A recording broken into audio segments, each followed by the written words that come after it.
degrees, and heat is stretching for some 900 miles. All right, the heat can be dangerous not only for us, but also for your cars. Road surface temperatures are much hotter, and they can affect your tires. But before you hit the road, we have some tips on how to get your car ready for the heat. Yes, so let's go to our friend and my personal girl crush. Our car coach, Lauren Fix, is joining us with those tips. All right, what is the first thing you should do before hitting the road? You know, the pilot kind of walks around the airplane before it takes off. Right. Is there some sort of walk around or, kick around you should do?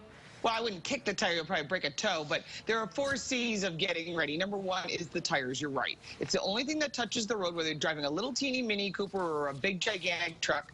And you have to remember that if you don't check the tire pressures and you don't actually investigate them visually, and you don't have to be an expert. If it looks funny, you see something in the tread, get your tires replaced. Buy a name brand tire. Don't go out and buy some cheap tires because you get exactly what you pay for. And checking those tire pressures once a month against the number inside your driver's door is critical. And the time of day you check that pressure too, Lauren, right? You do it when it's 100 degrees in the afternoon and you've already got expansion, you're not going to get a true reading on that tire, are you? Oh, I love that you're getting all technical. Oh, I'm sorry.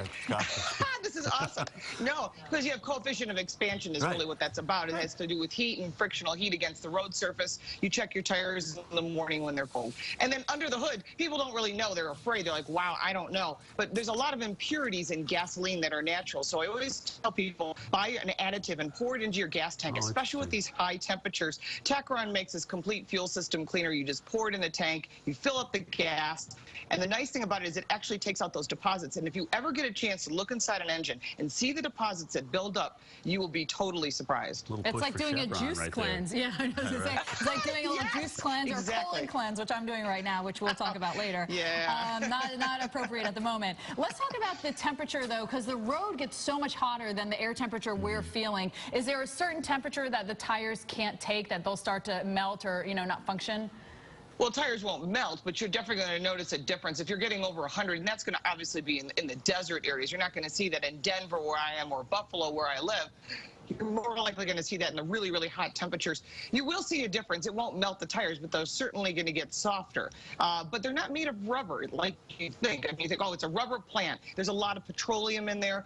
Some people are using different types of oils, and they're not going to melt, but I'll tell you what, they will get sticky, and the road surface will wear the tire down. Lauren, I want to ask you before we lose you here, when you're on the road with big rigs, driving long distances, when it gets this hot, are those tires on the big rigs more susceptible to blowing? Well, that's a different type of tire. Typically, they use retreads. It's a different type. That's why you see that outside of the hull of the tire sort of disappear. And so one of the things you want to do is make sure you give yourself distance in you in the big trucks. I just love how she knows her stuff. It just, Hence the girl crush. I know. It's a total girl crush. It's so sexy when someone's smart like that. Lauren,